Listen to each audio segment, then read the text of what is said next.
Avait-il prédit le jugement en leur faveur? Toujours est-il, aucun représentant ni avocat d'EDF n'était présent. Cela n'aura duré qu'une minute pour que le juge du tribunal des affaires de sécurité sociale ne rende son délibéré. Et c'est avec stupéfaction que les enfants Poetevinck ont été déboutés de leur demande de faute inexcusable de l'employeur concernant le suicide de leur père en 2004. On est dans la maltraitance, on est dans la solitude, dans des conditions de travail toxiques, dans une pression, dans un isolement, dans une dislocation des solidarités qui aboutissent à ce que ces conditions de travail violentes conduisent certains salariés à retourner cette violence contre eux-mêmes.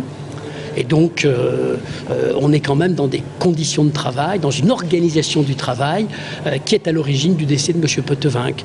Et ça, si ce n'est pas une faute inexcusable, je me demande quand on en trouvera. Pourtant, en 2005, la Caisse primaire d'assurance maladie de Tours avait qualifié de maladie professionnelle le suicide de cet employé de la centrale nucléaire de Chinon.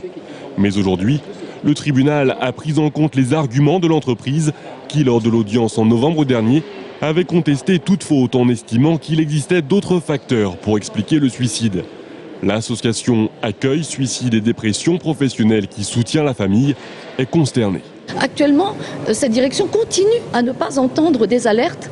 Il faut tout de même se souvenir qu'il y a eu 3 autres suicides après le suicide de Dominique Poetevinck et qu'il y a de la souffrance psychique partout dans cette entreprise. Donc ce jugement, il est extrêmement nocif par rapport à la prise de conscience qu'aurait pu avoir EDF et par rapport au soutien à ceux qui essayent de faire des alertes pour éviter que ce genre de drame arrive. On dit à la direction aujourd'hui, vous avez fait ce que vous aviez à faire et que vous n'avez pas à en faire plus, donc vous avez géré les risques. Les enfants Poetevinck ont fait savoir qu'ils feront appel de cette décision, toujours soutenue par l'association ASD Pro et le syndicat CGT.